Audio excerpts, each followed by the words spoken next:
In Algebra 2, we introduced Euler's number, which we denote by E, which is approximately 2.718, blah, blah, blah, blah, blah. It is an irrational number. It's also transcendental. So since it's irrational, this thing never repeats, and it never terminates, right? It's an infinite decimal, okay? And the way we defined it in class was as the limit of a sequence. Now, the thing about limits is not all limits exist. And so we'll get into what that means in just a second, but the big question here is, does this limit exist? What do I mean by that? Well, real quick here, we're going to talk about limits, though not rigorously. We're going to do that in calculus. But like we've said before, there's a pretty intuitive idea here, is that the bigger you make n, right, as n goes to infinity, meaning you take bigger and bigger numbers for n and plug them into this, then this value should get closer and closer to one value. Here's an example of a limit that does not exist. If I said the limit as n goes to infinity of, say, n squared, that doesn't exist. It has no limiting behavior. This does not get closer and closer to some value. So we would say, what does this equal? Well, it doesn't equal anything. We would write does not exist. You could write equals infinity, though it's better to just say the limit doesn't exist. And let's be really explicit here. Plug in a 1, you get n squared, right? When n is equal to 1, n squared is 1. When n is equal to 2, you get a 4. When it's equal to 3, you get a 9. And you see what's happening, right? This gets bigger and bigger and bigger. It doesn't converge to one specific number. Okay, that's one way. We're going to discuss other ways that limits don't exist. But this is the big question here, is since we've defined this number here, e, to be the limit of this sequence, how do we know that that actually does converge to a specific value? How do we know it doesn't blow up like n squared? How do we know it doesn't bounce back and forth between other values? So that's what we're going to get into. That's what we're eventually going to prove. We're going to prove that this does converge to one specific value. Before we do that, let's just look at limits themselves. And the limit I want to look at first is the limit of this sequence, n minus 1 divided by n. Now, for a limit to exist, this has to approach one and only one number as you make n bigger and bigger and bigger. Okay?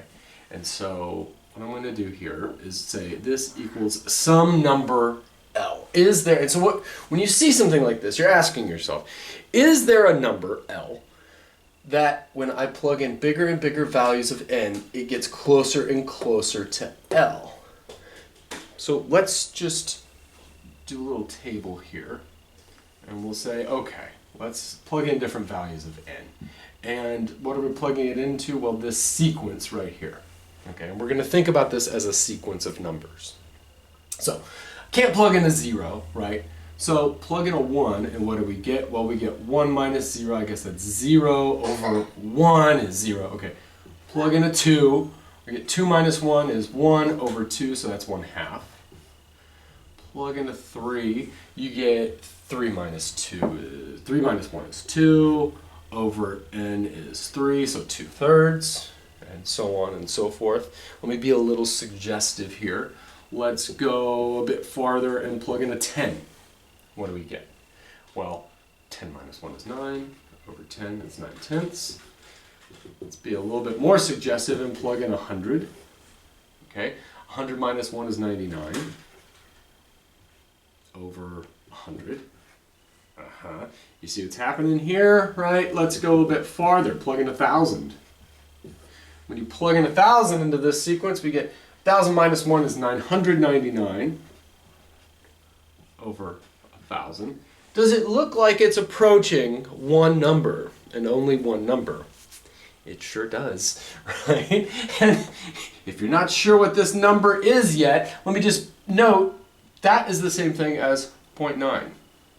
This is the same thing as 0.99. This is the same thing as 0.999. Okay?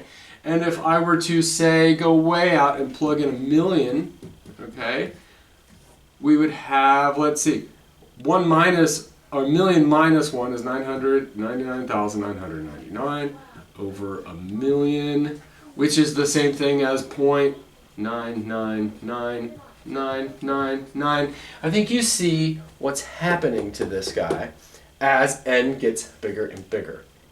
There's one more way I want to look at this before we really clear this up. And this is probably going to be the most helpful way that we look at or that we examine limits in this lecture here. Is that if you were to plot this. Because let's remember what a sequence is. We're talking about the sequence here, and we usually do it like this. The sequence n minus 1 over n. Remember the definition of a sequence. A sequence is just a function, but it's defined only on the integers, or the positive integers usually. So like 1, 2, 3, and so on and so forth. So, for instance, real quick, if I had the function f of x, now we're allowing all real values, and say that's f of x is 1 over x, that's a function. It's not defined at 0, but whatever. Okay? We could graph that function, and it would look something like this, right? It would do something like this. But then we could say, you know what, if we restrict this so that we're not plugging in all real values, if we restrict it down to just the integers, and let's start with the positive integers, just 1, 2, and 3, we would have these outputs here. And then if we just get rid of all these others here, then what we have is a sequence, and we'd usually write it with an n, like that, right? So again, a sequence is just a function, but it's only defined on usually the positive integers, 1, 2, 3, and so on. Okay? Yes, you can use 0. In this case, you can't use 0, right?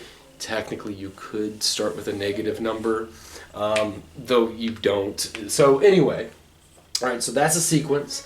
This is a sequence here, right? We're trying to find the limit of the sequence, but let's graph this sequence. We've already got a bunch of things here, okay? So I plug in a 1, because it's not defined on 1/2. It's not defined at 1/10. It's a sequence, so it's only defined here starting at 1. I plug in a 1, I get out a 0, okay? There's that guy. I plug in a 2, I get out a 1/2, right here. I plug in a 3, I get out a 2/3, like this. I plug in a 4, I get out, I didn't write a 4, so let's not. Let's skip all the way up to 10. I plug in a 10, and I get out 0.9, or 9/10. There's that. I go out even further and plug in 100, and I get out 0.99, 99 100ths. And so on and so forth, 99 100ths. And the idea now, visually, what a limit is that as I go in this direction, this is approaching some value. And yes, the value that it's approaching is the number 1. Okay? And so the idea of a limit here is that we could get, by taking bigger and bigger numbers as inputs, we could get closer and closer to this value 1. And another thing to be clear about here is that, let's say, and this is kind of like the rigorous definition of a limit, is to say if you give me any tolerance, okay, like I want some output of this. I want some output that is, let's say, within 0.01 of the number 1. So in other words, I'm giving you kind of an error, a possible error. I want it to be within 0.01 of the number 1, 0.01 right here. A limit means then I could find you a number n so that if you plug it in, it will be within that tolerance. And if n is any bigger than that, then it will still be in that tolerance. And you can see as we graph this, right, that it just keeps getting closer and closer to this. In this case, it's an asymptote. We've talked about that before, right? It's getting closer and closer to this value. So I could say, okay, what about you claim that this number that it's getting closer and closer to is the number 1. Well then, you tell me what value of n can I plug in so that it's within 0.01. And so you look here and you go, well, you know what? Whenever it's bigger than 100, so I'll tell you what, you plug in a 101, you do, and you find that when you plug in a 101, you get 101 minus 1 over 101, which is 100 over 101. And you could plug that into a calculator and find that, yes, it is closer to 1 than 0.01. And if I plug in any bigger ones, like let's say 1,000, it is still closer, right? It is within that tolerance. And just really close, this is what I'm saying here, is that any other number, so I plug in 1,000, minus off 1, divide by 1,000, and I get 999 over 1,000, which is 0.999. That right there, 0.999, which is, let's call it right here. Plug in 1,000. You get out your 0.999. That is closer to 1 than 0.01. Okay, so that's kind of what's going on visually here, is that you give me any tolerance and I could tell you how far to go out to get within that tolerance, that error, and as we continue to go, it stays within there. It doesn't get close and then eventually go beyond it, right? Then that wouldn't be a limit, okay? It doesn't get really, really close and then go away from it, because that wouldn't be a limit either. It has to, forever and for always, as you plug in bigger and bigger numbers, it's going to get closer and closer to that number. And if your sequence or your function has that property, then we say the limit does exist. And in this case, this limit does exist and it's equal to 1. Let's show that a little bit more rigorously. One way to really convince yourself, besides just drawing it out like we did, to really convince yourself that this value gets closer and closer and closer to 1 as n gets really large, one way is to just rewrite this thing right here. I'm going to say n minus 1 over n. Well, that's the same thing as n over n minus 1 over n, which is the same thing as 1 minus 1 over n. And now you could kind of see what I'm talking about here by saying that I could make this value as close to 1 as you could possibly want, right? I say, can you make it like 0.9999999? And you say, well, yeah, because if I make this really, really, really, really big, right? If I make n like a million, then this, and we've already calculated this, right? This would be 0.999999, and that is very, very, very close to 1, right? And you can see that if you plug in a bigger number than 1,000, than a million, it will get even closer, right? You plug in 10 million and you'll get another 9. You plug in 100 million and you'll get another 9, and so on and so forth. And so you could make this, so this should be pretty obvious. As n gets really, really, really big, then this part of it right here goes to 0.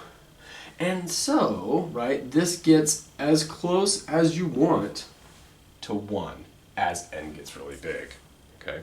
Another way that we're going to do this when we do calculus. This happened to be just a nifty trick. I happen to be able to write this like this. And so it's pretty obvious that, yes, this is true. This thing, this sequence approaches 1 and gets closer and closer to 1.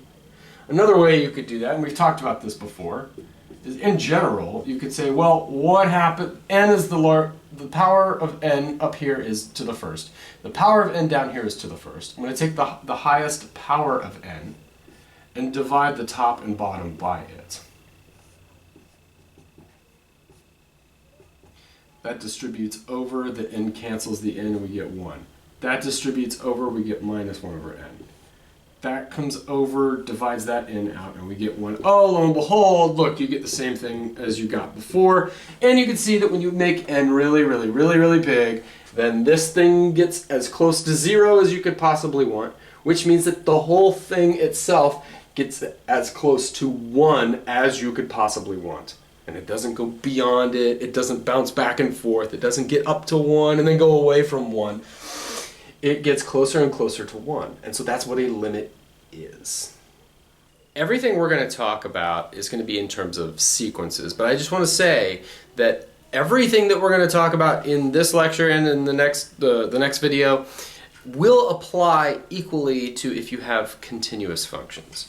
So like I did a minute ago, I said f of x is 1 over x. That's a function that we're all familiar with, and it does this kind of thing. It does this kind of thing. We could ask, what is the limit as x goes to infinity of f of x? And it's pretty obvious what happens. As you plug in bigger and bigger values of x, this thing gets closer and closer to 0. It should be obvious. In other words, it approaches 0 asymptotically, right? The value of 0 here is an asymptote that this thing approaches and gets closer and closer to. And we'd say, yes, this limit does exist, and it's equal to 0 right there. And so I'm just saying, if you're taking all of the infinitely many inputs and treating this thing as a nice smooth curve, everything that we're going to talk about is true. We're just restricting ourselves to talking about sequences. So that's the same thing. It's only now, we're only taking inputs, the integer inputs here, and considering only those, right? The inputs and outputs here, and considering that as sequences. Again, I really want to stress that everything we're talking about works with continuous functions. That's perfectly fine. And since we're doing that, let's just think about this.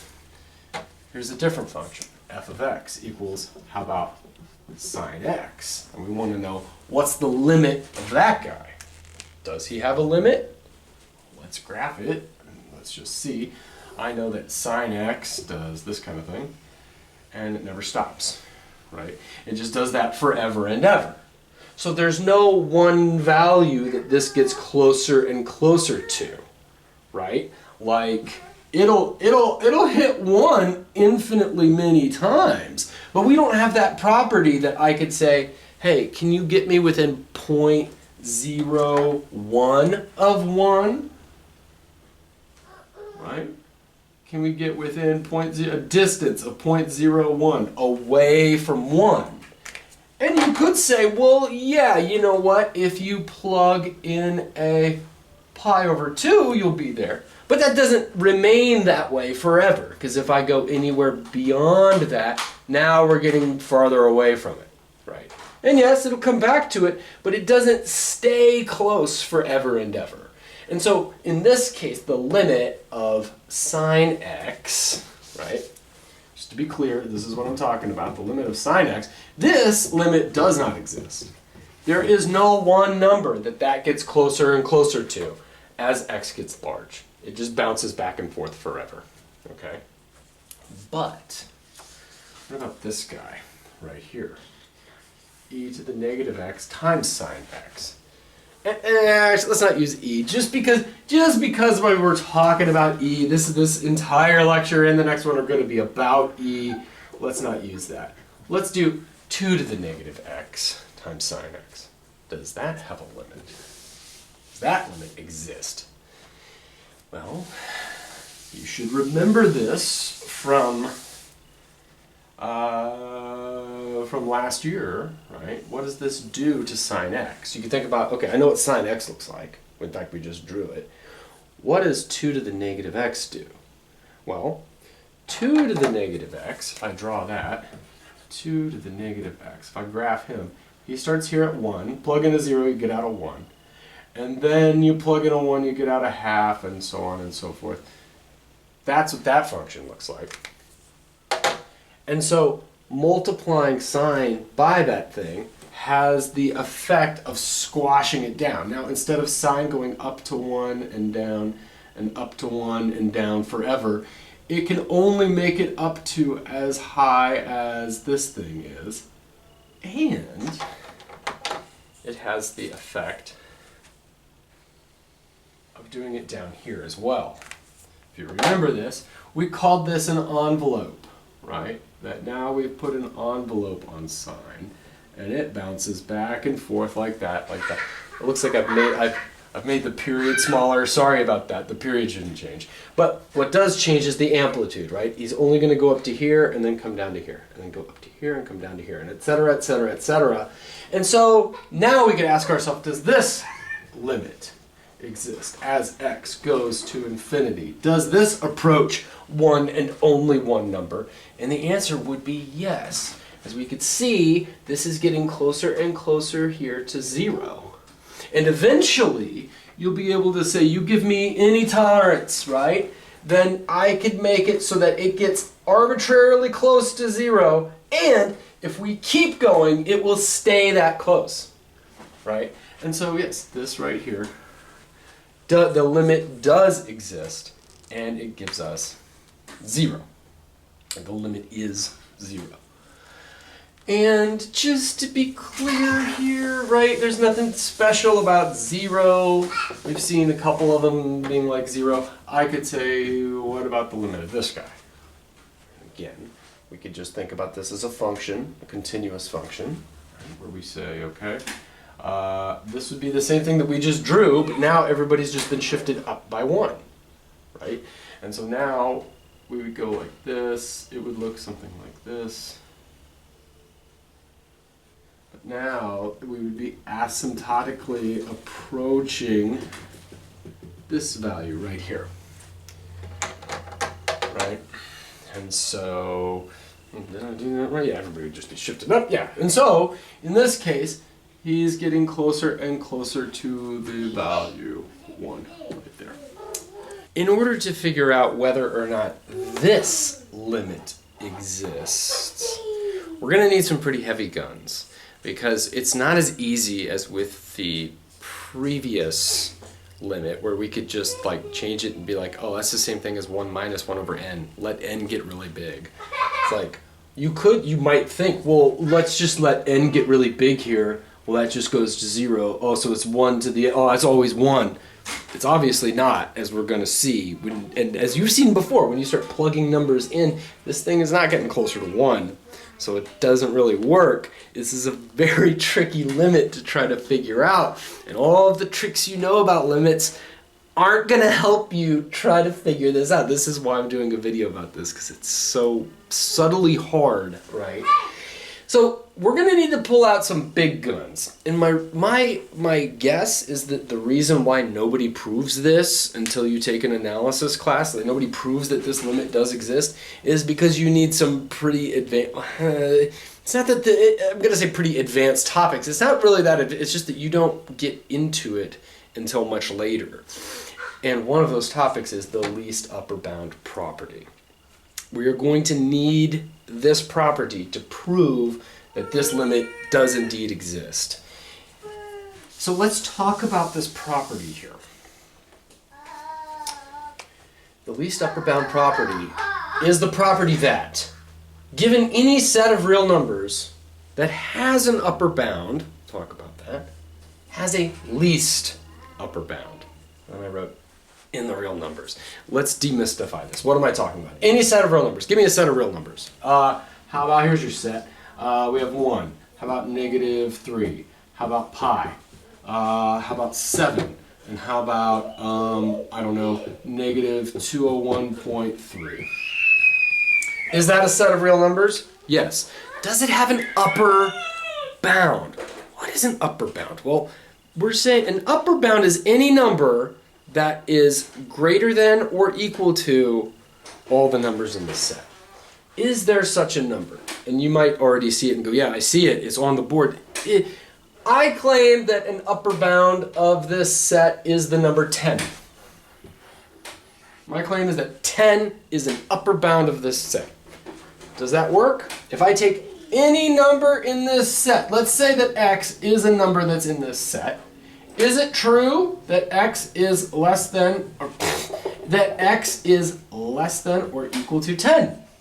And you'd say, yeah, because 1 is less than or equal to 10, negative 3 is less than or equal to 10, pi is less than or equal to 10, 7 is less than or equal to 10, and negative obviously is less than or equal to 10. Therefore, 10 is an upper bound of, let's give this set a name, let's call it S. Okay, so it has the property that any number in the set is less than or equal to that number. Yes, 10 is an upper bound. Then, by this property right here, this set S must have a least upper bound. What do we mean? Well, 10 is an upper bound, but obviously we kind of overshoot the mark, right? And if we were to plot these guys, what would this look like? Well, I guess we could consider this kind of like a sequence, right? Where this is when n is equal to 1, this is when n is equal to 2, this is when n is equal to 3, and so on and so forth. And so I could plot this as a sequence if I wanted to. Doesn't need to be a sequence. All we need is a set.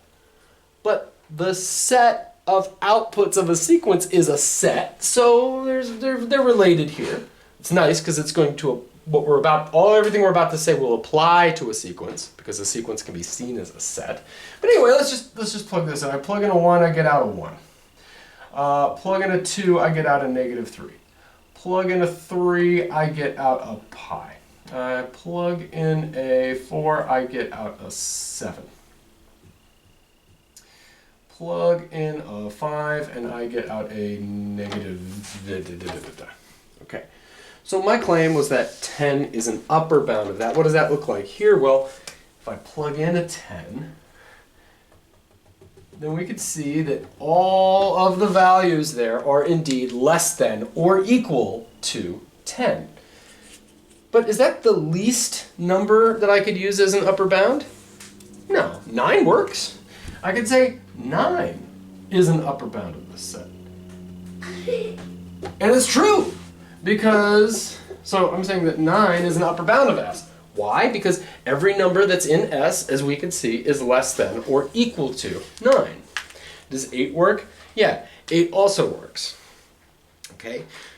This says that there must be a number, a real number, and that's what that means, that we must be able to find some real number which is the least upper bound.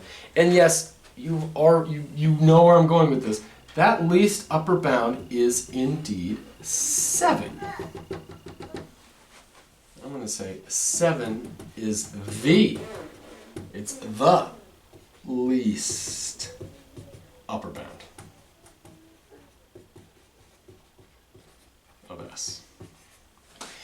What do we mean by the least? Well, because if it's any smaller, if it's any less than that, then it won't be an upper bound, right? If you take 7 and minus off 0.00000001, right? Like we say, is 6.9999 an upper bound? Well, no, because if you go any lower than 7 here, right, you go down here to 6.9999 and so on, well then you have an element of the set that's not bounded by it, right? So 6.99, however many nines, is not an upper bound of this set. And so it can't be the least. You see, so that's what we mean by the least upper bound, is that you could find, you could find infinitely many upper bounds of this set, but 7 is the least one. It is the smallest number that you could find that will make that work. Now after that, you might be saying, who cares? Like, obviously that's true, right? What good does that do me? And when it comes to finite sets, you'll see I wrote down a finite number of elements in that set.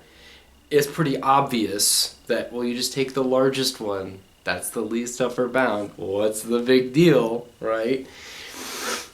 And yeah, that's the case for finite sets. It gets interesting when you talk about infinite sets. Now, first, I want to say this. Another way of saying this, and the way I've written this will show, will hint not only why we're bringing this up at all, but also why this is an important property. And another way of stating this property is if a set has an upper bound, and we're talking about a set of real numbers, if a set has an upper bound, then there exists a real number that is the least upper bound of that set. What we're saying is that this is a way of stating that certain numbers exist. Now, before I give you an example that will clarify the way that this is important, I just want to say this right here is an axiom, this least upper bound property. Now, okay, you might argue with me, if you look on Wikipedia, you might argue with me, well, technically it's not an axiom. In certain cases, it is an axiom. And what I mean by that is that we just say this is true. That we just say this is true. What's another axiom of real numbers? Here's an axiom, is that if A and B are real numbers, then exactly one of the following is true. Either A is less than B, B is less than A, or A is equal to B. Yeah? Can you prove that? No. It's an axiom. We just say it's true. Real numbers have this property, that one's less than the other's less than the one, or they're the same number. You cannot prove this. Again, if you look on Wikipedia, you might say, well, technically. And what we're saying here, what I'm hinting at here is it depends on how you build up the real numbers. What we use, most folks use what's called Zermelo-Fraenkel with the axiom of choice. There are set theoretic axioms. So we're talking about set theory that people use to build up the real numbers. The most common one is made by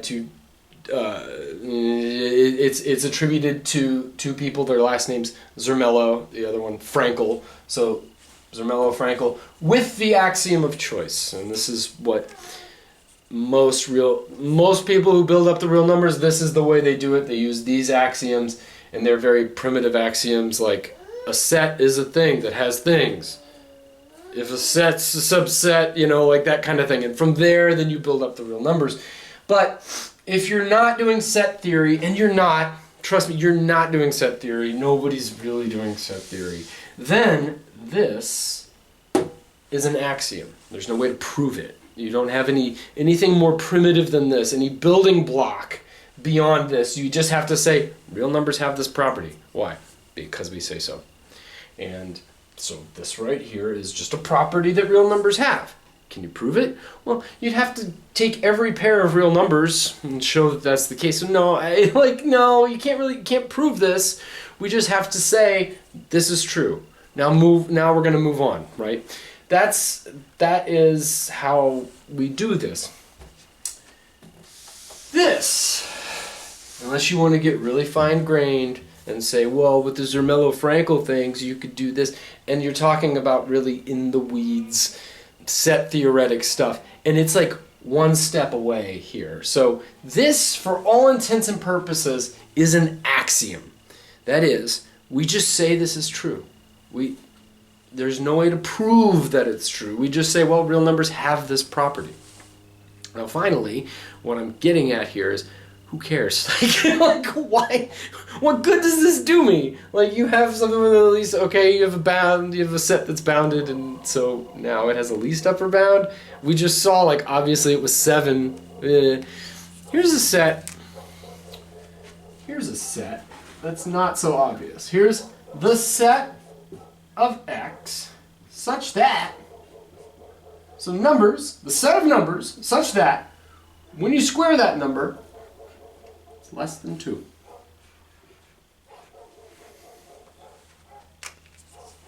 What does this set look like? Well, let's try to figure out where this set lives. Okay, we're on the real number line.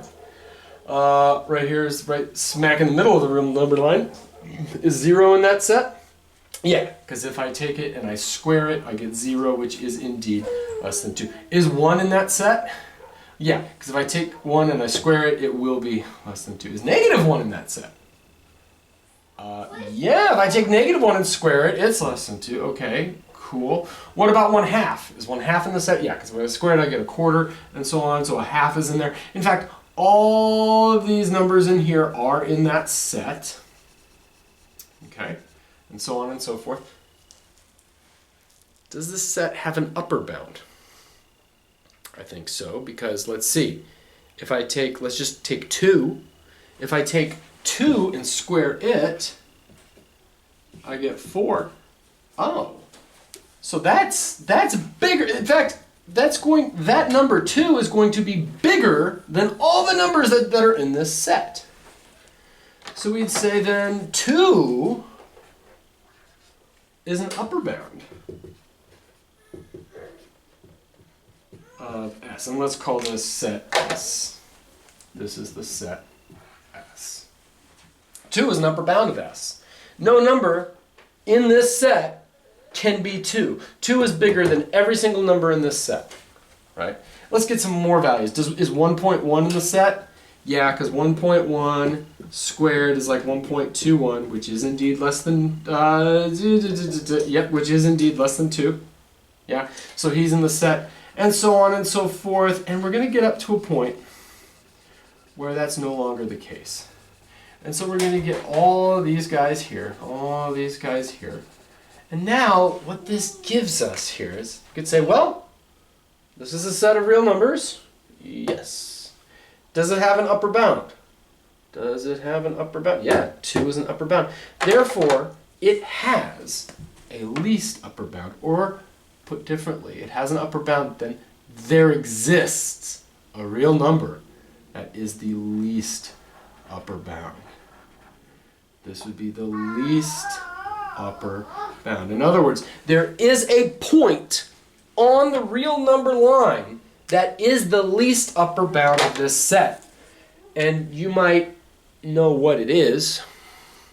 The biggest that you could do right here, if it's any bigger than root 2, it ain't gonna work. Right? So in other words, what we're saying, this is a way of giving us an irrational number. We could have made this, in fact, we could have said this is the set of rational numbers right here. Check that out. So remember that blackboard bold Q, right, is the quotients. That's a way of thinking about it. We're talking about numbers A divided by B, where A is an integer and B is an integer. It's via this property, via this axiom. In fact, I want to call it the least upper bound axiom, meaning we just say it's true. We'll just say it's true. We just have it. We have this property. This is how you get irrational numbers. If you're building up the real numbers, you usually start with 1, 2, 3, and 4, etc., right? And then you say, well, there's a 0. Okay, there's also 0. Cool, now let's keep building. What do we do from there? Well, how about all their negatives? They exist. Okay, yeah, every way. 1, -1, 2, -2, 3, -3. Okay, now let's build up some more numbers. What can we do? Well, let's take those numbers and divide them by each other. Now we have rational numbers. Okay, that's all well defined and well and good. What about irrational numbers? do they exist? How could you have an irrational? What does that mean? How could you have a decimal that never terminates and never repeats? You can't do it by taking two things here. How could we just say that these things exist? Well, this is how. With this axiom or this property right here. We say, well, real numbers have this property that if something has an upper bound, then it has a least upper bound. That there is a point there on the real number line that exists. That thing is a real number. And this is a way that you can get now we've introduced the rationals in here. There are other ways of doing it. They're very similar to this. They're very, very similar. In fact, they're almost equivalent.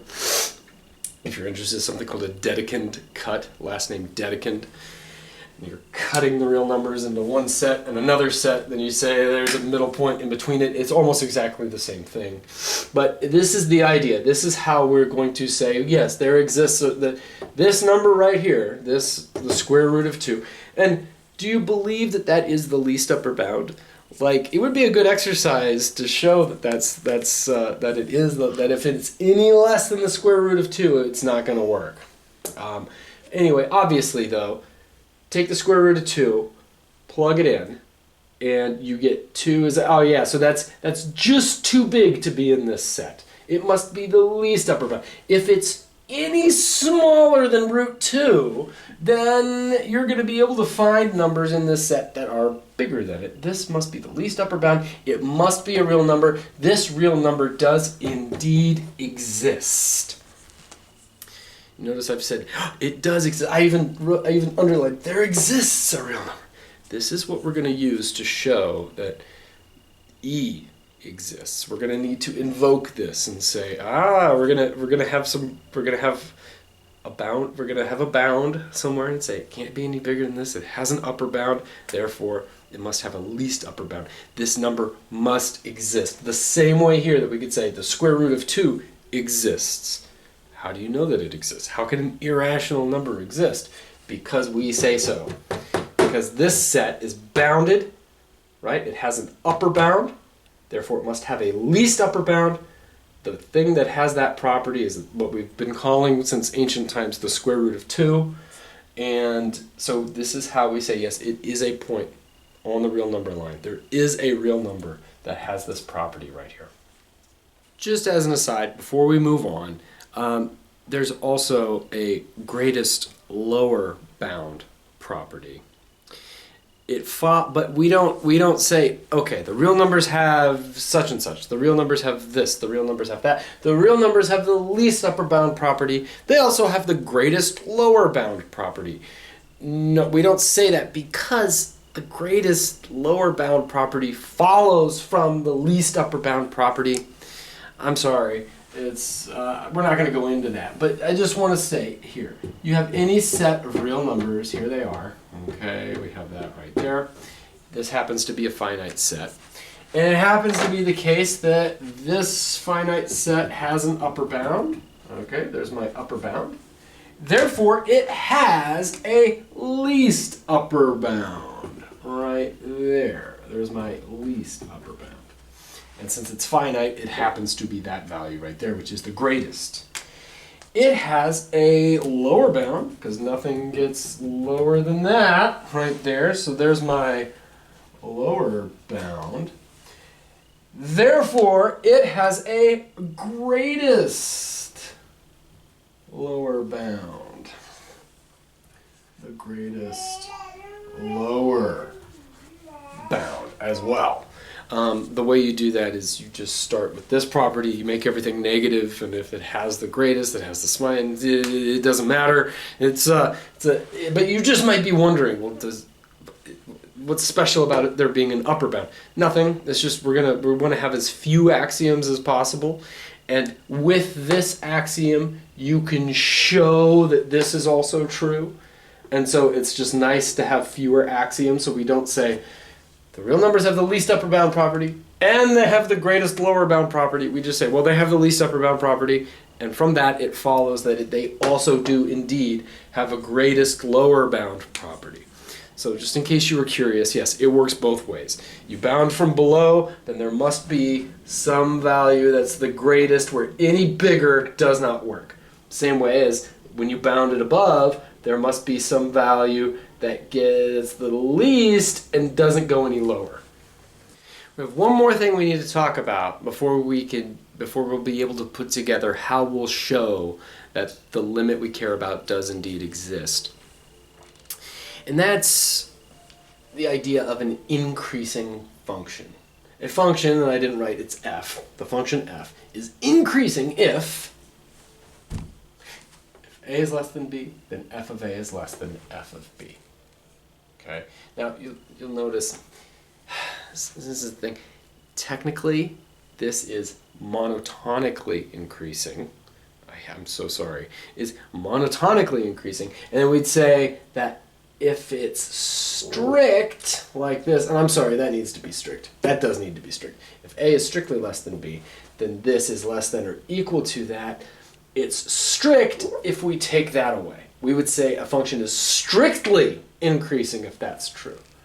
But you say monotonically, although if you do let it be less than or equal to, then we usually just call it increasing. And so you'll hear that forever, really. Like, if somebody says increasing function, they usually mean this right here. And if they want to specify that, yes, it is strictly going up, then they'll call it strictly increasing. But this is usually what's meant. So let's see that visually. We're saying you take a number a, and it is less than some number b, then your function gets bigger here, right? This would be f of a. This would be f of b. This would be strictly increasing if it had this property. But this interesting thing here, so let's draw a function that is monotonically increasing. Okay, here it does this. Maybe it flattens out for a while, that's fine. Maybe it flattens out again, that's fine. Maybe it flattens out, yeah, that's cool. Okay, and so what we're seeing here is you give me any points in the domain, right, any a and b, maybe this one, and say this one. And it has the property that f of a is less than or equal to f of b, right? In other words, this is a fancy way of saying it's going up.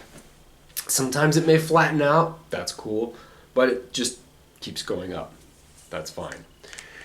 Okay?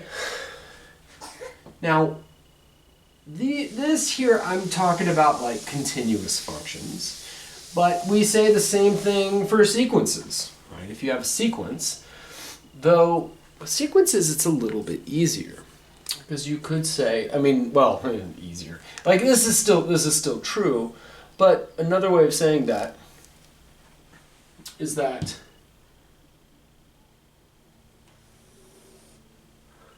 a sequence is increasing. It's an increasing sequence if of n is less than or equal to any bigger one, right? And we could do the same kind of thing, like if that's any bigger, it doesn't just need to be that, but if that works for every single one, then yes, this sequence it has this same property right there. And this is just, it's easier to work with sequences here, okay? And so what we're talking about, what would an increasing sequence look like? Well, if, say, you're here at n, and say this is f of n, then when you go to the next one, n plus 1, it's either the same or it got bigger. Okay? And we would say it's strictly increasing if it's strictly increasing. Like if it's a strictly less than here, right? If this is strictly great, if f of n plus 1 is strictly greater than, we would say it's strictly increasing. Whatever, who cares? That's not going, that distinction, whether it's strict or not, is not going to matter for our proof, or what we're going to try to prove here. So let's just see some examples here of something that is increasing. I've already seen one. And my claim is that this sequence, n minus 1 over n, is increasing. Or we could say is an increasing sequence. That's probably how you'd say it. It'd be better to say it that way, but whatever, who cares? You get my point. Now, how are we going to show that that's true? Like, we could, like we've already done this type of thing, where we tabled a bunch of stuff. 1, 2, 3, and so on. We have 10, and we said, okay, well, what are the values? 0, 1/2, 2/3, 9/10, and so on. Now, you could just say, well, look, you get any of those. That one's less than that. That one's less than that. That one's less than that. Yeah. That's nice, but how do we know that that's always going to be the case for always and forever? Like, how do we know? You don't know if you don't know what this thing is. If you don't know what that thing is, and I just wrote those out there, you would know that maybe it gets up to like 99/100 and then starts falling down, right? We don't know that just by looking at these values. We have to actually show that this is true. And the way I'm going to do that is say, okay, well, going back to this, right? A function is increasing. We're going to say a sequence is increasing. A sequence is increasing if f of n is less than or equal to f of n plus 1. So that's what we need to check here and see, is this thing less than or equal to the next one? In other words, I'm trying to find out, is n minus 1 over n less than or equal to, asking that's the question, n plus 1 minus 1 over n plus 1. Is that true? Let's find out. Okay, so this is no different. Is that less than or equal to, okay, n plus 1 minus 1, n plus 1 minus 1 is just n. Okay, so that's nice, that's just n. N plus 1 is just n plus 1. Is that true? Maybe, I don't know. Why don't we cross multiply? I'm going to bring this guy upstairs to get n minus 1 times n plus 1. And I'm going to bring him upstairs to get n times n is the same thing as n squared. Okay, is this true? Is that true? Is n squared bigger than that? Well, first outer, inner, last gives me n squared. Outer cancels with inner. You have the plus n minus n. And then finally, minus 1. Is that always true? Sure seems like it. I mean, one thing we need to think about here is n is not a complex number. So when you square it, it's not going to get negative or anything crazy like that. So we don't need to worry about that. With this sequence, n is never 0. So n is bigger than 1. Is this true whenever n is bigger than 1? Yeah, well, actually, we don't even need that. We'll just subtract n squared from both sides, and I get, is negative 1 less than 0 always and forever? Yeah, that's always true. So I should be able to go backwards and find that's true. So again, right, we just did this, right? Working with inequalities, I want to make sure that everybody works backwards. So I'm going to start here and say, okay, negative 1 is indeed less than or equal to 0. Okay, so now I'm going to add n squared to both sides. N squared minus 1 is less than or equal to n squared for any n, really any n, right? That's always true. I'm just adding the same thing to both sides. That's perfectly legit, so I don't even need to specify. So that's always true. Okay, now let's factor this guy. This is the same thing as n minus 1 times n plus 1. This is just n times n. So now I could divide everybody by n minus 1 and divide everybody by n. And I get, or no, I want to keep the n. I'm going to divide by n plus 1 to get my n plus 1 down here. Keep one n and bring him down, divide by n, and gives me that. Is that the same thing as that? Yep, that is the same thing as n minus 1. And so this only works when n is not equal to 0, so we're going to have to be n strictly bigger than 0, which it is, right? We said at the very beginning, n has to be strictly bigger than 0, so no problem here with that step. If n is bigger than 0, that's not 0. If n is bigger than 0, that bit isn't 0 either, so we're good to go. This is the same thing as n plus 1 minus 1, n plus 1, which is what we wanted to show. So yes, this is increasing. This is an increasing sequence. It always goes up. It always gets bigger. Now, I started with less than or equal to, and you'll notice I could have said, this is a bit stronger. I could have said, well, look, that is strictly less. That's strictly less. That's strictly, and so they're all strictly less. So we could even say, this is strictly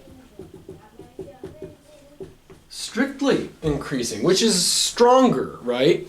Meaning like it doesn't just like, it never levels out. It's always going straight. It's always going up no matter what. And yeah, we saw that when we tabled this thing out, right? It goes from 0 to 1/2 up to 2/3, and so on and so forth. It's always getting strictly bigger. And so yeah, that's true. We're not going to need that for our proof, but it's good to be able to discern when something is strictly increasing, when it's not. But that's the idea here, okay? We will need this. We're going to put all of this together in just a minute. Before we see how all of this is going to fit together and how we're going to prove that the limit of this sequence does exist, I want to make a table, okay? So here we have our sequence, and what we're going to do is we're going to plug in a 1, and then we're going to plug in a 2, and so on and so forth, and get all these values. So when I plug in a 1, right, we get 1 plus 1 over 1 to the 1, which is just 1 plus 1 to the 1, which is just 2. Okay, so this starts at 2. Now let's see what happens when I plug in a 2. We have 1 plus 1 over 2 to the 2. That's the same thing as 2 over 2 plus 1 over 2 to the 2. Or how about 3 over 2 to the 2, which is 9/4. And 9/4 is 2.25. Okay. Now you'll notice each one of these, I could just do that way where I have like the 1 over n. I could rewrite that as n over n plus 1 over n to the n. Or how about n plus 1 over n to the n?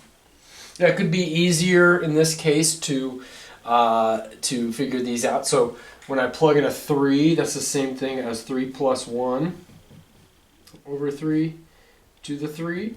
Or how about 4 over 3 to the 3, which is like 3 to the 3 is like 27, and 4 to the 3 is like, is it 64? I think it's 64.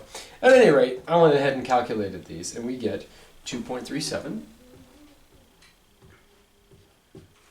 Okay. Plug in a 4, and you'll have 5 over 4 to the 4th, which you could check. I get 2.441.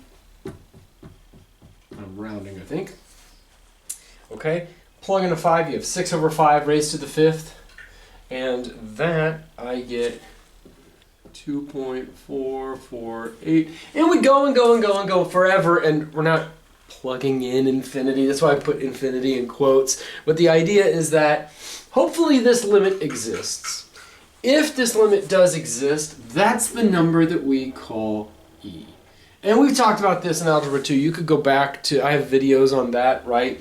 Like, as we plug in bigger and bigger numbers, we notice that this gets closer and closer to 2.71828182845904, and so on and so forth and so forth. And that is the number E. It does indeed converge. We haven't proved that, but that's what we want to do. So this is all about. We want to prove that that's the case. Okay. Now I want to put a few more sequences in here. Here's a sequence. N minus 1 over n. This is the one that we did first, right? We saw initially it's 0. You plug in a 1. You plug in a 2 and you have 1/2, or I'm going to write it as 0.5. Right? Plug in a 3, you have 2/3, which is 0.6 repeating. Okay. Then it's 3/4, which is 0.75. And then 0.8, right? It's the same thing as 4/5, 0.8. and so on, and we go on forever, and we saw that this gets closer and closer to 1, and so we're not plugging in infinity, right? It's just, I'm just saying, as this goes on and on, the limit of this, in fact, I'm going to write this as, what this is the limit as n goes to infinity of f of n. I should be very clear about that. That's what we're doing. The limit is 1. And as we saw, we didn't prove it rigorously, but you should be convinced that we can make this thing arbitrarily close to 1. And no other number is going to work, right?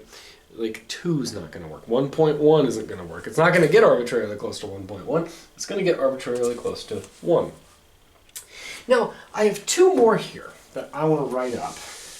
But I don't want to tell you what the formula is just yet. I'm going to leave this part blank. But I am going to write 2 more sequences.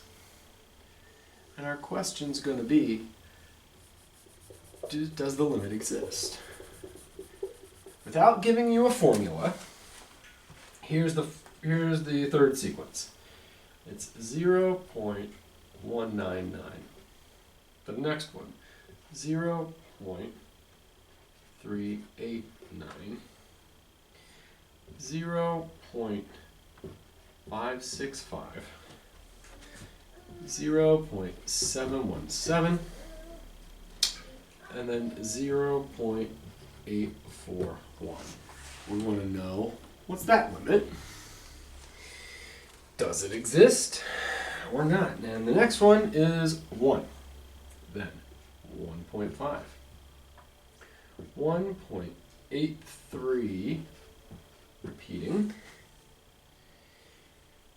2.083, and some junk.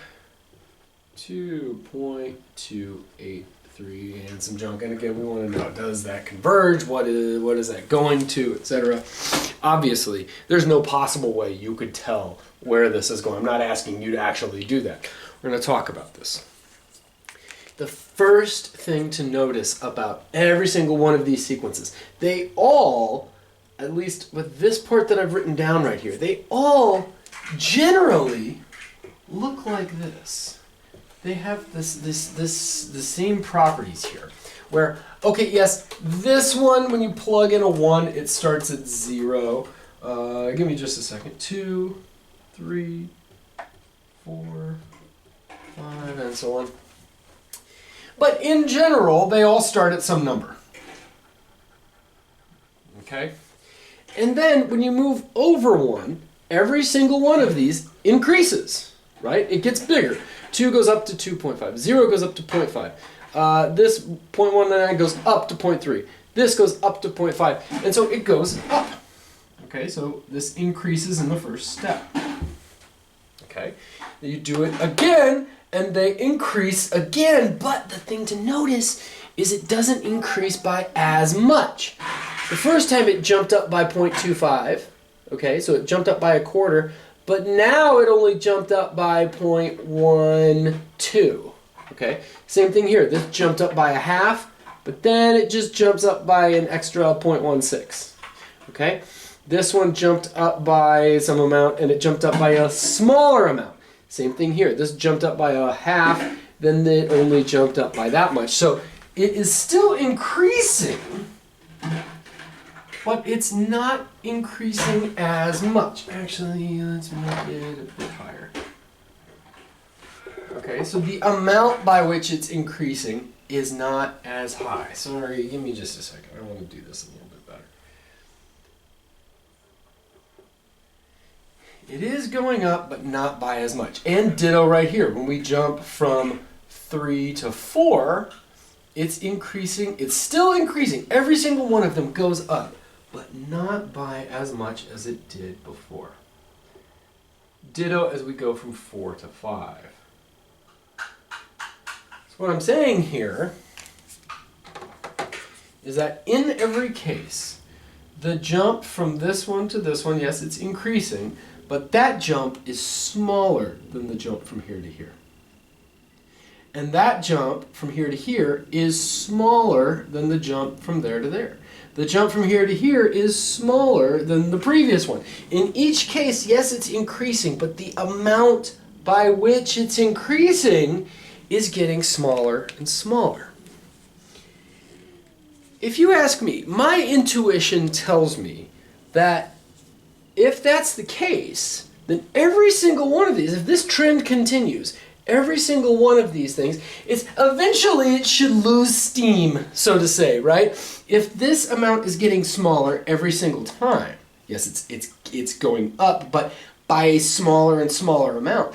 If that amount gets smaller and smaller, it makes sense to me that, well, eventually we're going to hit a limit. In other words, this limit will exist. We know that's the case for this guy, right? Because each time, yes, it goes up by just a little bit less, but eventually it approaches the number 1, right? And so let's look at some of these, because I'm telling you, every single one of these right here has this property, right? So my guess is that this will, so the question is, can we say yes? We may not know what the number is, but we want to know, does this limit exist? Is this going to approach some number? Well, this sequence right here is sine of n over 5. So I tricked you. You see, it's deceptive. It looks like this trend is going to continue, but once we get past 5, actually once we get past like 7, this will continue for a little bit, but then it's going to start coming down.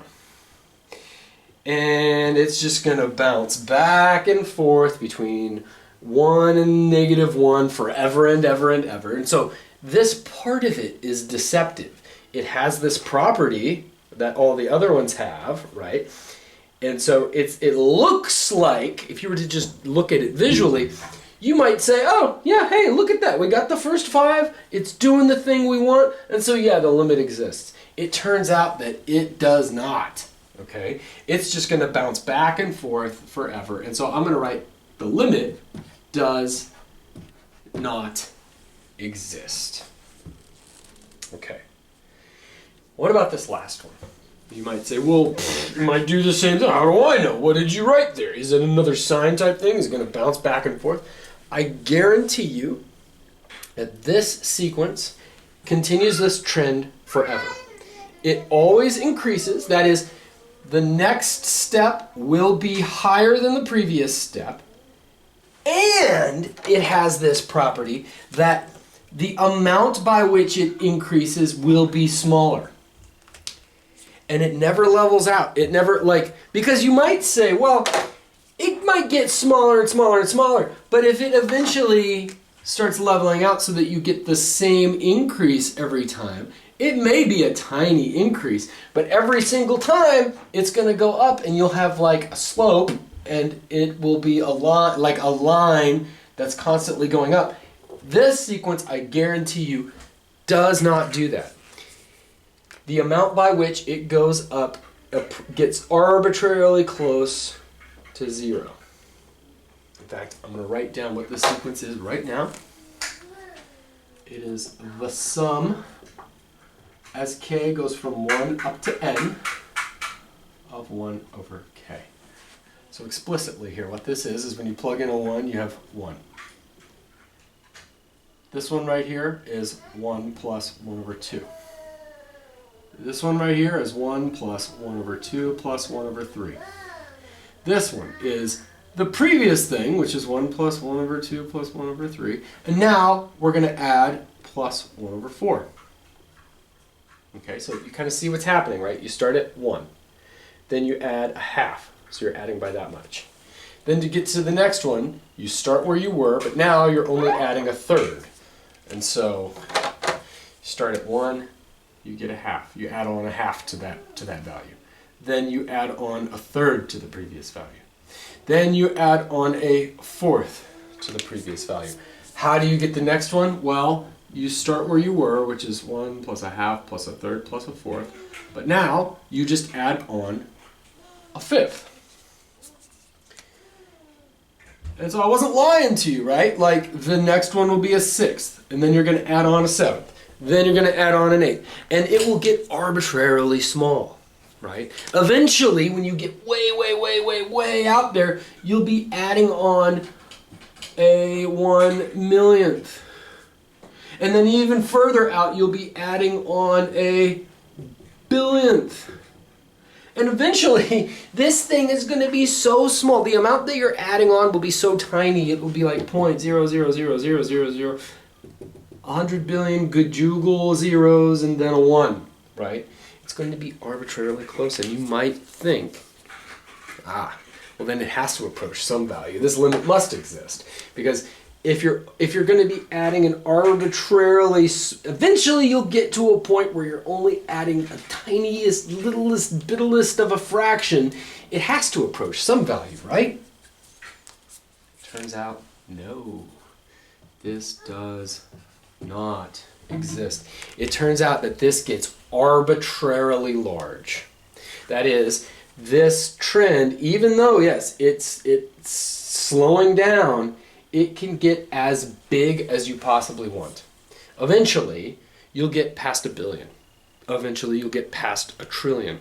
Eventually, you'll get past you give me any number you could think of. How about 10 to the 10, to the 10, to the 10, to the 10, to the 100 million, billion, bajillion? Yes, eventually, this sequence will get bigger than that. The sequence blows up. And in fact, if you're interested, it is this sequence right here. This is called the harmonic sequence. K goes from 1 up to n of 1 over k. It is approximately equal to the natural log of n plus a constant that we call gamma. That is the Euler, Euler, he shows up a lot. Euler-Mascheroni constant.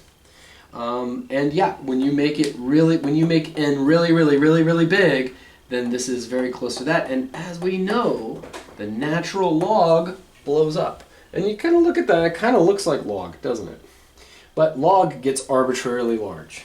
You give me the biggest number that you could possibly think of, whatever that is, 10 to the 10 to the 10 to the 10. Eventually, log will get bigger than it. And this thing gets bigger than that. Proving this is kind of hard, though with calculus, later on in calculus, we'll be able to prove it really, really easily. We do not have the tools to prove that this is the case now, but this thing is called the harmonic sequence.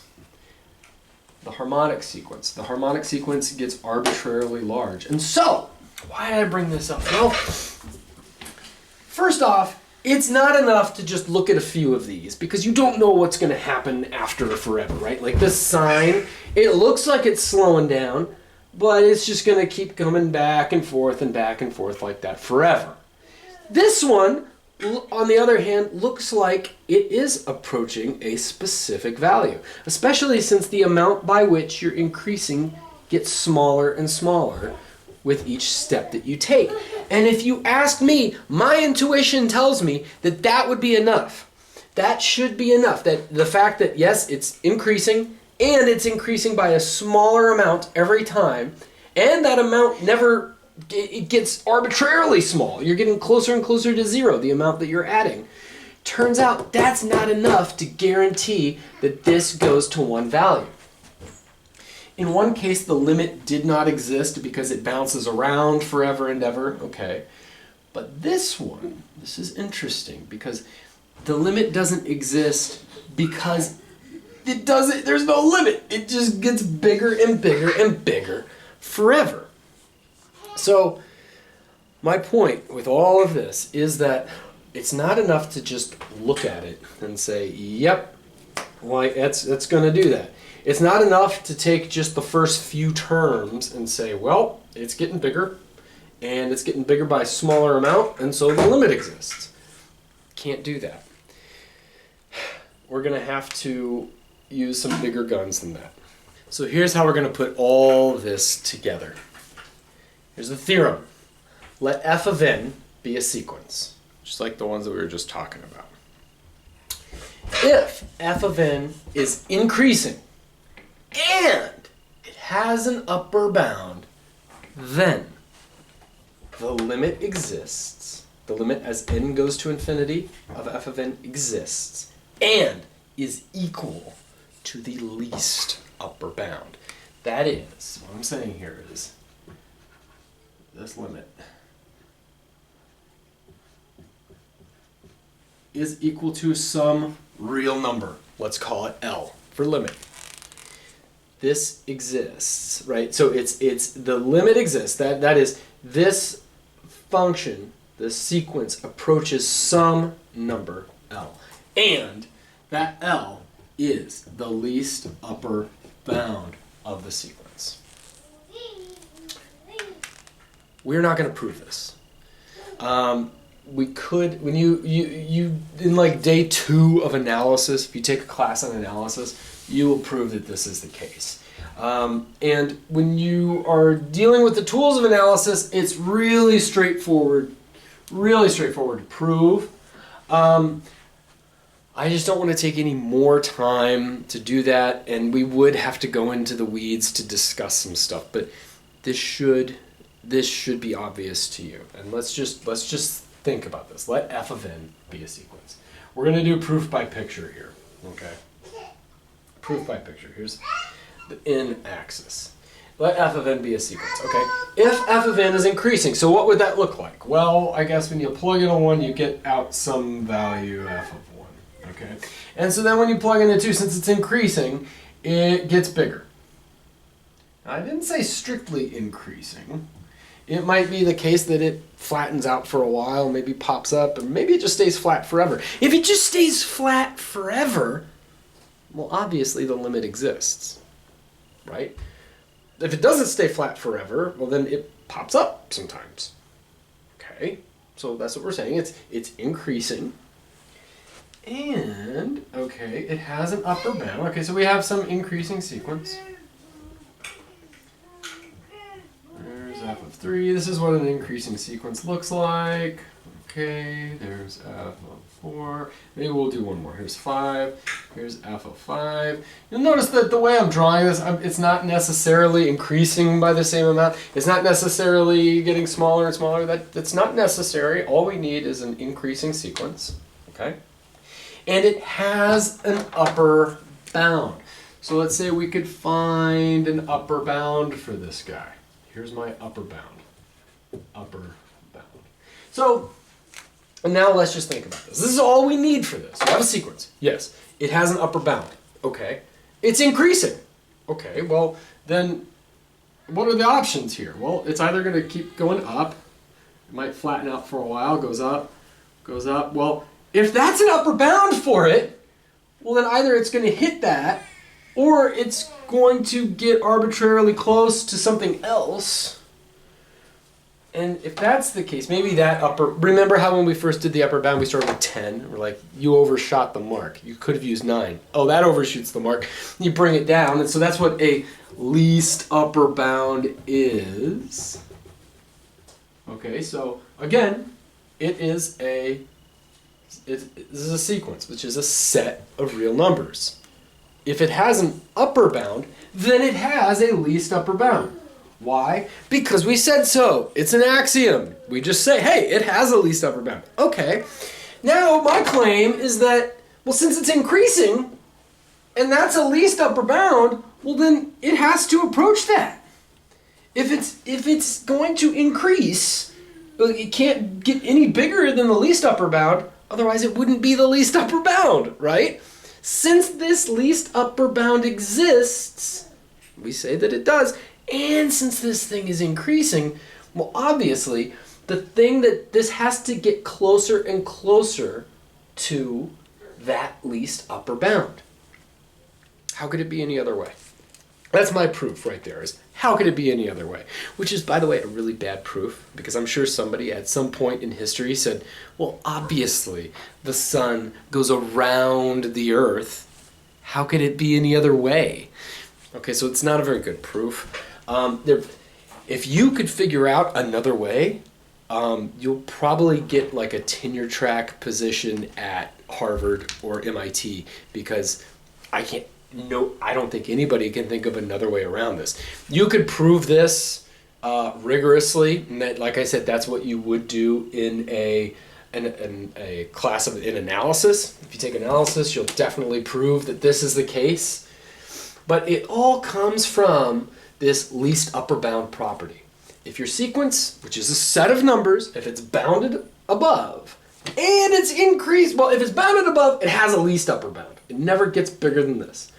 And since it's always increasing, well, then it must approach this value. That's what a limit means, right? Eventually, you're getting arbitrarily close to this value. And so, that least upper bound is the limit of the sequence. I hope that makes sense. I hope that that's not, it doesn't sound like hand waving, although my proof is, how could it be any other way? Really though, how could it be any other way?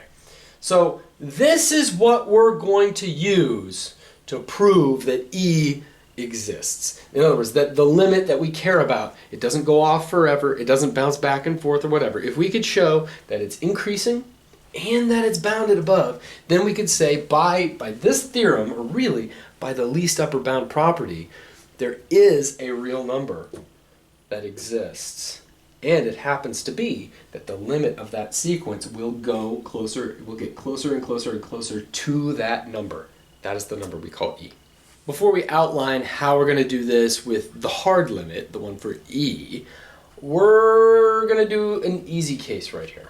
This is what I want to prove using this. Okay, so let f of n be n minus 1 over n. So it's a sequence, right? That's why I'm using n and not x, okay? So there's a sequence. We've already done this one. My claim is there exists some real number, L, such that the limit of this sequence is equal to L. And we already did this. We know that L is equal to 1, right? We showed that we can make it arbitrarily close and etc. blah, blah, blah, blah. We will not be able to use those methods that we used to show that this one goes to 1 to show that E exists. So what are we, assuming that this were a harder thing, the way I'm going to do this is to say, well, let's use this right here. F of n is a sequence. Yes, check. If f of n is increasing, well, is this increasing? We already showed that it was, but let's just real quick. I want to show f of n, if we could show that this is true, f of n is less than f of n plus 1, which we did, right? We did that at n minus 1 less than or equal to n over n plus 1, yada, yada, yada. We ended up with negative 1 is less than or equal to 0, and so we said, yep, negative 1 is less than or equal to 0, so n squared minus 1 is less than n squared, right? We did our magic stuff, n minus 1, n plus 1, less than or equal to n squared. Bring the stuff over, n minus 1 over n is less than or equal to n plus 1. N over n plus 1, which was indeed f of n and f of n plus 1, right? That's what we showed. Therefore, it's increasing. Okay, so f of n is increasing. Check. Does it have an upper bound? Well, yeah, 1. But what if we didn't know that, right? And here's the thing. Okay, so first off, in fact, I'm going to do this in red right here. So just to remind you, we have done that. We've proved that it's increasing just now. We showed that for any n, f of n is less than or equal to an f of n plus 1. Okay, good. So now we just need to show that it has an upper bound. Well, we don't need the least upper bound. We could use any upper bound. In fact, like, since we've already done this, I know it just gets closer and closer to 1. It never goes above it. I could use any number. How about 3? Let's just use 3. My claim is that f of n has an upper bound, and that upper bound is 3. Is that true? Let's see. N minus 1 over n less than or equal to 3. Is that true? I don't know. How about n minus 1 less than or equal to 3n? Multiply both sides by n. Does that work? Okay. Bring the n over negative 1 less than 3n minus n is 2n's. Yeah? Yeah, that should work. I mean, n, as long as n is positive, that works. But I mean, we could be even more explicit here. I'm going to, since 2 is a positive number, I could say divide both sides by 2. It doesn't flip the inequality. And I could say, yeah, we remember, and you're going to need this for e, is to say, well, n itself, in this sequence, it cannot be 0. It must start at 1. And so that's how I'm going to do this. I'm going to say, well, first off, n is bigger than or equal to 1. Yeah? Okay. Well, then n is, well, if that's the case, then that is 1 is bigger than or equal to negative 1/2. Yeah? So in other words, negative 1/2 is less than or equal to n. Multiplying by positive 2 gives me that. Sorry. Add n to both sides. N minus 1 less than 2n plus n. That's the same thing as 3n, so n minus 1 less than or equal to 3n. Divide both sides by n, which is a positive number. N is positive, like I said at the very beginning. And so when I divide by n, we don't need to flip any signs or anything like that. Divide both sides by n, I get n minus 1 over n is less than or equal to 3. As long as n is bigger than 1, that's true. As long as n is bigger than or equal to 1, then that's true. Okay, so let's see. F of n is increasing. Check. It has an upper bound. Check. Then it has a least upper bound. And the limit, therefore the limit. So right now I've just shown, since it has an upper bound, then it has a least upper bound. Has a least upper bound. Call it L. Okay, we've shown that that's bounded. It has an upper bound, so it has a least upper bound. Call it L. And now, since it is increasing, then the limit as n goes to infinity of this sequence, n minus 1 over n, is equal to that least upper bound. That's how we're going to do it. That's what we need to do to show that E exists. It's going to end up being the least upper bound of that sequence. Now, here's the thing though. I just arbitrarily chose a 3. It would have worked if I used a 2, right? Like, let's just go back and see. Would it have worked with a 2? Is this true? 2, yeah, we'd have a 2n. Yeah, oops. 2, so we'd have a 2n. Yeah, subtract an n from both sides. Yeah, is that true? Yeah, we could have done it backwards just like that. It would have worked with 1, and let's just look at that.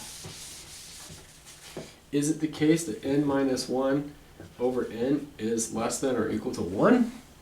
Well, n minus 1 less than or equal to n. Subtract n from both sides, negative 1 less than or equal to 0. Is that true? Yeah. So we could have started there and worked our way back. It's just that, especially with E, you're not going to guess what the least upper bound is. Like, we happen to say, oh, we happen to find the least upper bound. So that works. That's nice. But the great thing about the least upper bound property is you don't have to know what it is. You could go wildly beyond. I could have said, well, f of n is less than 200 million bajillion, and we'd still end up by saying, well, yep, that's an upper bound. That works. Problem is, how do you know what to guess?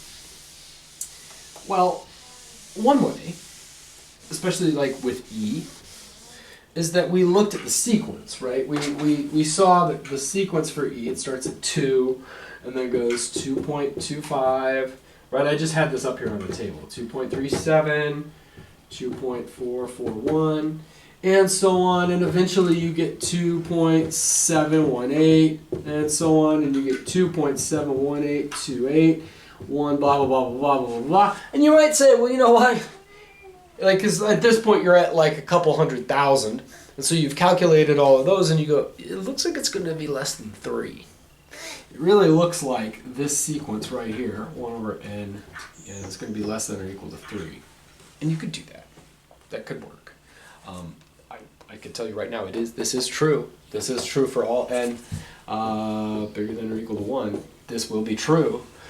Good luck. Good luck trying to prove that.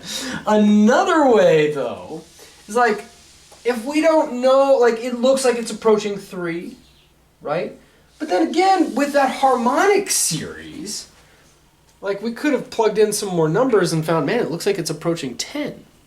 And so it looks like you have 1 plus 1 over 2 plus all the way up to 1 over n. It looks like it's less than or equal to 10. And you're going to spend the rest of your life trying to prove that that's true, because it ain't true. Like we said, the harmonic series blows up. It gets arbitrarily large. So you'll never be able to prove this. So sometimes just choosing a number and showing that it's less than that works. Like the one that we just did, where I just chose 3 and it worked. But another way of doing it is being a little bit tricky with what you do. So this is another way we could have shown that this has an upper bound. There's a couple different ways. One way is to start with the sequence itself and say, well, you know what? I'm trying to show that there's some upper bound here, right? That's, if I could just get to something, then that would be good, right? I want that. So what I'm thinking of is, if I change this somehow to make it bigger, right, then maybe that'll help my life out a little bit.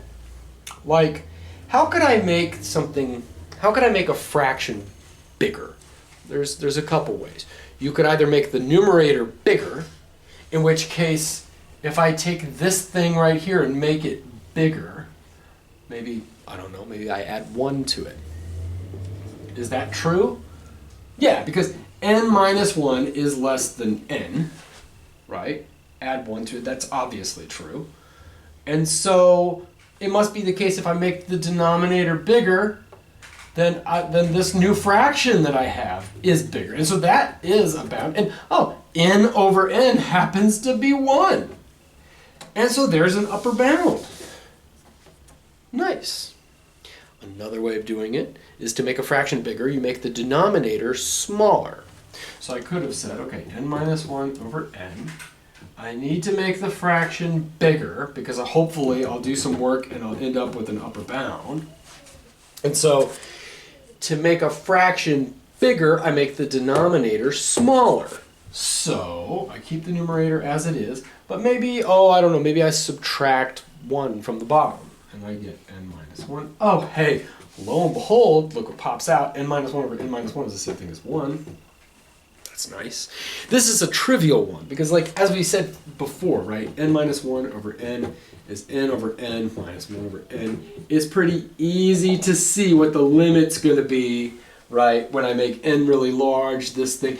And so we wouldn't go through all of this and use this powerful theorem to prove it. We could just say, look, that gets small. It goes to 1.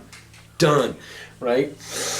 But when it's not simple, how do we find upper bounds? Well, let me give you an example of one that has an upper bound that is not simple. Maybe something like this. How about n factorial over n to the n? I claim that it has an upper bound. And is it a billion? Is it 100 million? I mean, and that's the thing. It's like, if you just start with a number, like I could say, okay, well, here's maybe it's 10, or maybe it's 100. We'll start with 100. What do you even do, man? Like, that's going to be hard. N less than 100 times n to the n. What do? Take log of both sides? I don't know. Like, that and that. These two things don't mix very well, right? So what we're going to do is say, well, you know what? I'm trying to find an upper bound. So if I could rewrite or change this thing so that it gets bigger, one way of making things bigger is, and then I'm going to stop and say, well, hold up. Wait. Let me just rewrite this thing real quick, okay? Because n factorial is the same thing as n times n minus 1 times n minus 2, all the way down to 3 times 2 times 1. Down here we have n n's, okay? Now, I want to make this big, so I have a couple options. I can make the denominator smaller. I'm not really seeing a better way of doing that. But one thing I could say is, if I make the numerator bigger, And there's a really easy way of making the numerator bigger once you see it. You say, well, hold up. If I make this one bigger, if I add 1 to this one, I'll have n times n, and that's bigger. I could stop there and keep all the other ones there, but I could do that here. I could say, well, n plus, if I add 2 to that, I'll have n, and that's bigger. And so on and so forth. And then I add however many I would need to have an n here, add however many I need to have an n there, finally add however many I need to have an n there. And you'll notice this, how many n's are there? Well, there's exactly as many n's as there are multiplications here. And then n factorial, the number of multiplications you have, are n. So this is just n to the n over n to the n. Oh, lo and behold, that's easy. That's 1. So we've shown that it has an upper bound. If we could show that it's increasing, I don't think it is, actually. I think it's decreasing. But if you could then show that it has, we showed it has an upper bound. If you could show that it's increasing, then you could show that that the limit would be 1. But I don't think that you can show. I'm pretty sure that that is actually decreasing. But that's not the point. The point is, how do you take a thing, rearrange it to give it an upper bound when you don't know what n upper bound might be for it? Okay, you don't know what this upper bound might be, and so you just play with it. You just manipulate it. It's like if I make the numerator bigger, then I've made the thing bigger, and hopefully something cancels and I could get at something. You could also make the denominator smaller, and making the denominator smaller makes the fraction itself bigger. So that's another way of dealing with this kind of stuff. You are to prove that the limit as n goes to infinity of 1 plus 1 over n to the n exists by step 1. Show that 1 plus 1 over n to the n increases. Explicitly, you must show that 1 plus 1 over n to the n is less than or equal to 1 plus 1 over n plus 1 raised to the n plus 1. This is such a pain because you'll notice that the inside of it is decreasing. That is, 1 plus 1 over n is actually bigger than 1 plus 1 over n plus 1. Right? Because, yeah, 1 plus 1 over 2 is bigger than 1 plus 1 over 3, which is bigger than 1 plus 1 over 4, which is bigger than, etc. But on the other hand, while what's going on in here is getting smaller, you're raising it to a bigger power, right? 1 plus 1 over n, you make that smaller by making it 1 plus 1 over n plus 1, but you're raising it to a bigger power. And as we've seen, right, for the first 5 that we calculated, it does get bigger, right? It starts with 2, then goes 2.25, 2.37, etc. It's not enough to just say, hey, look at the first 5. It's good, because as we've seen, the first 5 might be lying to you. Something else might happen. It might start dropping off. You can't guarantee that just because the first 5 work, then everything works. You have to show that this is true in general.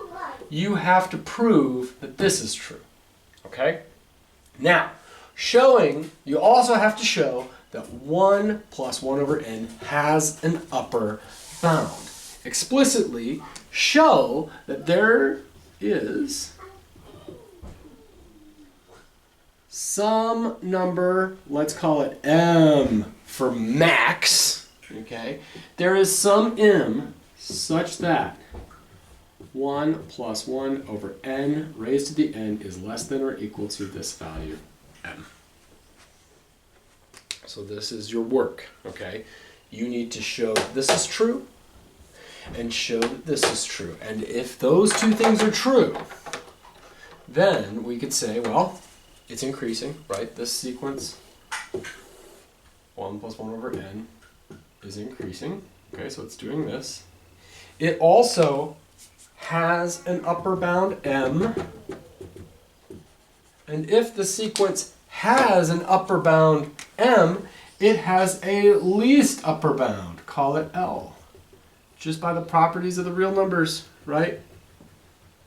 If it's less than some number, M, if it's 100, doesn't matter. If it's 1,000, doesn't matter. Then it has a least upper bound, L. And if you could show those two things, and with it being increasing, then it must be the case that this sequence approaches the L. That is, what you will have just shown is that the limit, as n goes to infinity, of 1 plus 1 over n to the n is equal to that least upper bound, L. And that least upper bound right there is what then, showing that it exists, that there is such a real number, then lets us say, okay, since such a number exists, we will define it to be the number E. In the next video I will give you 2 very big hints on how to tackle this guy.